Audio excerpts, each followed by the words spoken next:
പ്രാധാന്യവും ലോകത്തിന്റെ ചരിത്രത്തിൽ സ്ഥാനം പിടിച്ച പല നേതാക്കളും ലോകത്ത് കടന്നുപോയി. അവരുടെ നാമങ്ങൾ ഇവിടെ സ്മരിക്കപ്പെടുന്നു, അവർ ഓർക്കപ്പെടുന്നു. അതുപോലെ തന്നെ അവരിൽ ചില ആളുകൾ ബുദ്ധിജീവികളാണെന്ന് അറിയപ്പെടുന്നു. മറ്റുള്ളവർ ശാസ്ത്ര ലോകത്ത് സംഭാവനകൾ അർപ്പിച്ചിട്ടുണ്ട്. മറ്റു ചിലരാകട്ടെ സാഹിത്യരംഗത്തും സാമൂഹിക മണ്ഡലങ്ങളിലുമൊക്കെ വ്യക്തിമുദ്ര പതിപ്പിച്ചുകൊണ്ട് അവരുടേതായ സംഭാവനകൾ അർപ്പിച്ചുകൊണ്ട് കടന്നുപോയ ആളുകളാണ്. അനവധി വ്യക്തിത്വങ്ങൾക്ക് ലോകം സാക്ഷ്യം വഹിച്ചിട്ടുണ്ട്, ഇവിടെ ജന്മം നൽകിയിട്ടുണ്ട്. പക്ഷെ അതേ സമയത്ത് ലോകത്തിന്റെ മുഴുവനും നേതൃത്വം ഏറ്റെടുക്കുകയും സയ്യിദുൽ കൗനൈൻ എന്ന് പറയുമ്പോൾ ജിന്നുവർഗത്തിലേക്കും മനുഷ്യവർഗത്തിലേക്കും പാശ്ചാത്യർക്കും പൗരാസ്ത്യം പൗരസ്ഥരായ ദേശവാസികൾക്കും മുഴുവനും നേതാവായി ലോകത്ത് ഒരാൾ മാത്രമേ വന്നിട്ടുള്ളൂ. അതാണ് മുസ്തഫ സല്ലല്ലാഹു അലൈഹി വസല്ലം. സൂചിപ്പിക്കപ്പെട്ടതുപോലെ അദ്ദേഹത്തിനെ പറ്റി നമുക്ക് കൃത്യമായി മനസ്സിലാക്കണമെങ്കിൽ എന്താണ് ഇസ്ലാമിക വിജ്ഞാനങ്ങളെന്ന് നമ്മൾ മനസ്സിലാക്കണം.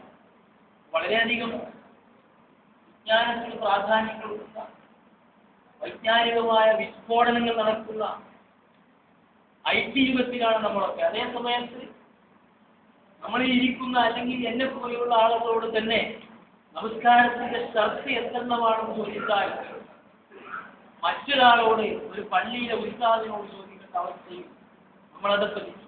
അതേ സമയത്ത് ലോകത്തിന്റെ മുഴുവൻ ആഗോളവൽക്കരണത്തിന്റെ എല്ലാ നിയമങ്ങളും നമുക്കറിയാം. അതിന്റെ സാങ്കേതിക സംജ്ഞകളെ പറ്റി നമുക്കറിയാം. ഉദാരവൽക്കരണത്തിനെ പറ്റി നമ്മൾ പഠിച്ചു. ബിസിനസ് രംഗത്തുള്ള വമ്പിച്ച കുതിച്ചാട്ടത്തെ പറ്റി നമ്മൾ മനസ്സിലാക്കി. ലോകത്തിന്റെ ചരിത്രം നമ്മൾ മനസ്സിലാക്കി. അതേ സമയത്ത് നമസ്കാരത്തിന്റെ എത്രയെന്ന് ചോദിച്ചാൽ അറിയില്ല. ഒരു കാര്യം എനിക്ക് ഓർമ്മ വരികയാണ്. ഒരു പെരുന്നാൾ നമസ്കാരത്തിൽ വലിയ മുസ്ലിങ്ങളും പണ്ഡിതന്മാരൊക്കെ ഉള്ള ഒരു സ്ഥലത്ത് ഒരു പെരുന്നാൾ നമസ്കാരം അങ്ങനെ ഇമാമ് തക്ബീറത്തുൽ ഇഹ്റാം നമുക്കറിയാം. ആദ്യത്തെ റക്അത്തിലും രണ്ടാമത്തെ റക്അത്തിലും തക്ബീറത്തുൽ ഇഹ്റാം സാധാരണ രൂപത്തിലല്ല, കുറച്ച് വർദ്ധിപ്പിക്കേണ്ടതുണ്ട്. അങ്ങനെ വർദ്ധിപ്പിച്ച ഇമാം എന്ത് ചെയ്തു? അതൊന്നും ചൊല്ലാതെ, തക്ബീർ ചൊല്ലാതെ നേരെ ഫാത്തിഹയിൽ പ്രവേശിച്ചു. ചില പരമവിഡ്ഢികളായ ചില ആളുകൾ അഥവാ മുഅ്മിനീങ്ങളായ ആളുകൾ എന്താണ് ചെയ്തത്? പിന്നിലുള്ളത് സുബ്ഹാനല്ലാഹ് സുബ്ഹാനല്ലാഹ്. കാരണം എന്താ? അവർക്ക് ഇൽമില്ല. എത്രയോ കാലഘട്ടത്തിൽ അതിൽ 60 വയസ്സായ ആൾക്കാരുണ്ട്. 60 വയസ്സ് 60 കൊല്ലം ഈ മുസ്ലിം സമുദായത്തിന്റെ ഉള്ളിൽ ജീവിച്ച ആളുകളാണ് അവർ. പക്ഷേ ഇൽമില്ല. തക്ബീറത്തുൽ ഇഹ്റാം പറഞ്ഞാൽ സാധാരണ തക്ബീറത്തുൽ ഇഹ്റാം അല്ല. അത് പെരുന്നാളിന്റെ തക്ബീറത്തുൽ ഇഹ്റാം മറന്നാൽ പിന്നെ ആ മറന്ന തക്ബീറിലേക്ക് പിന്നെ തിരിച്ചു പോകാൻ പാടില്ല. കാരണം ആ തക്ബീർ മറന്നു കഴിഞ്ഞാൽ പിന്നെ ആ തക്ബീറിലേക്ക് തിരിച്ചു പോകുന്ന പ്രസക്തിയില്ല. പക്ഷേ നമ്മളൊക്കെ മദ്രസയിൽ പഠിച്ചെന്താണ്? ഇമാമിൽ തെറ്റിയാൽ സുബ്ഹാനല്ലാഹ് എന്ന് ചെല്ലണം. അപ്പൊ സാധാരണ സാധുക്കളും ചെയ്യുന്നു സുബ്ഹാനല്ലാഹ് എന്ന് ചൊല്ലി. ഞാൻ സൂചിപ്പിക്കുന്ന ഒരു കാര്യം മാത്രമാണ് നമ്മുടെ കുത്തുബയുടെ വിഷയം.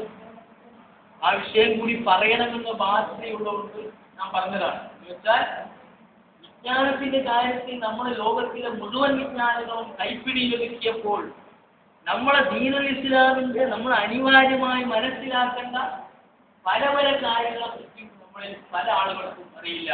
മറ്റൊരു സംഭവം നോക്കൂ. ഞാനൊരു പള്ളിയിൽ നമ്മുടെ നാട്ടിൽ കേരളത്തിൽ ഒരു ഖത്തീബായി ജോലി ചെയ്യുകയായിരുന്നു. അവരാളുകൾ ഒരു പാവപ്പെട്ട ഒരു മുസ്ലിം സഹോദരനോട് പറഞ്ഞു, എന്റെ കുട്ടിയുടെ കല്യാണികൾ നാട്ടിൽ തരാം. അപ്പോ സാധാരണ വ്യാഴാഴ്ച നാട്ടിൽ പോകുന്ന എന്നോട് പറഞ്ഞു, ഈ വ്യാഴാഴ്ച നിങ്ങൾ നാട്ടിൽ പോകുന്നില്ല. ഞാൻ ഓക്കെ എന്ന് പറഞ്ഞു. പിന്നെ നിക്കാണെടുത്ത് പരിശോധിച്ചപ്പോഴാ ഈ കുട്ടിയെ വേറെ ആൾ കെട്ടിയിട്ടുണ്ട്, കാര്യത്തിൽ കിട്ടില്ല. അപ്പൊ നോക്കണം. അപ്പൊ നമ്മുടെ സമുദായത്തിന്റെ വിവരമാണ് ഞാൻ പറയുന്നത്. അപ്പൊ ഈ വിവരങ്ങളൊക്കെ ഇല്ലാത്തത് കൊണ്ടാണ് യഥാർത്ഥത്തിൽ ഇന്ന് ലോക മുസ്ലിംകളിൽ കാണുന്ന പല അന്ധവിശ്വാസം, പല അനാചാരങ്ങൾക്ക് ലോകത്തിന്റെ മുസ്ലിങ്ങളുടെ ഈ മുസ്ലിങ്ങളിൽ വഴിവിളച്ച ചിന്താധാരങ്ങളൊക്കെ വരാൻ കാരണം എന്താണ് വിശുദ്ധ ഖുർആൻ എന്ന് ഒരു പ്രാവശ്യം അർത്ഥം പറഞ്ഞ് മനസ്സിലാക്കാനുള്ള എത്രയോ വേദികൾ നമ്മുടെ നാട്ടിലുണ്ട്. പക്ഷേ നമ്മൾ ഉപയോഗപ്പെടുത്താറില്ല. പ്രവാചകന്റെ വചനങ്ങൾ എങ്ങനെ മനസ്സിലാക്കണമെന്ന്, എങ്ങനെ പഠിപ്പിക്കപ്പെടണമെന്ന് എത്രയോ സ്ഥാപനങ്ങൾക്കും പ്രവാസി ജീവിതം നയിക്കുന്ന നമുക്കും എത്രയോ ചാൻസുകൾ. ഞായറാഴ്ച നമ്മുടെ ഖുർആൻ ക്ലാസ്, ബുധനാഴ്ച വേറെ നടക്കുന്നുണ്ട്. പക്ഷെ പലപ്പോഴും ഈ ഇൽമ് സമ്പാദിക്കുന്ന മാർഗത്തിൽ ഒരു മുരടൻ സ്വഭാവമാണ് നമ്മൾ കാഴ്ചവെക്കുന്നത്. നമുക്കൊക്കെ പലതും അറിയുമെന്ന ഒരു ചിന്താഗതിയാണ്. അതേ സമയത്ത് ഞാൻ പറഞ്ഞല്ലോ, 2 സംഭവങ്ങളാണ് ഞാൻ പറഞ്ഞത്. ഈ 2 സംഭവങ്ങളും ഞാൻ മനസ്സിലാക്കുന്നത് എത്രയോ കുത്തുബ കേട്ട ആളുകൾ, എത്രയോ വാദങ്ങൾ കേട്ട ആളുകൾ, പക്ഷെ അതിൽ നിന്നൊക്കെ ചില വാചക കസർത്തുകളും ചില ചർവണങ്ങളും മാത്രമല്ലാതെ നമസ്കാരം ഇപ്പൊ കൃത്യമായിട്ട് എത്ര ആൾക്ക് നമസ്കരിക്കാൻ അറിയും? പല ആളുകൾക്കും അത്തഹിയാത്ത് അറിയാണെങ്കിൽ സ്വലാത്തില്ലാത്ത ആളുകളുണ്ട്. ഇതൊക്കെ അറിയാമെങ്കിലും ആ പറയുന്നതിന്റെ ഒരുവിടുന്ന മന്ത്രങ്ങളുടെ അർത്ഥമറിയാത്ത എത്ര ആളുകൾക്ക്. സഹോദരങ്ങളെ, ഞാൻ പറയുന്നത് ഇന്ന് ഇസ്ലാമിക ലോകത്ത് പറ്റിയ ഏറ്റവും വലിയ അപകടം ധരിച്ചാൽ ഇസ്ലാം എവിടുന്ന് സ്വീകരിക്കപ്പെടണം, ഏത് സ്രോതസ്സുകളിൽ നിന്ന് മനസ്സിലാക്കപ്പെടണം, അതിന്റെ ഉറവിടങ്ങൾ ഏതൊക്കെയാണെന്ന് പോലും അറിയാത്ത കുറെ മുസ്ലിങ്ങൾ, നമ്മളെപ്പോലെയുള്ള ആളുകൾ ഈ സമുദായത്തിലുണ്ടായി.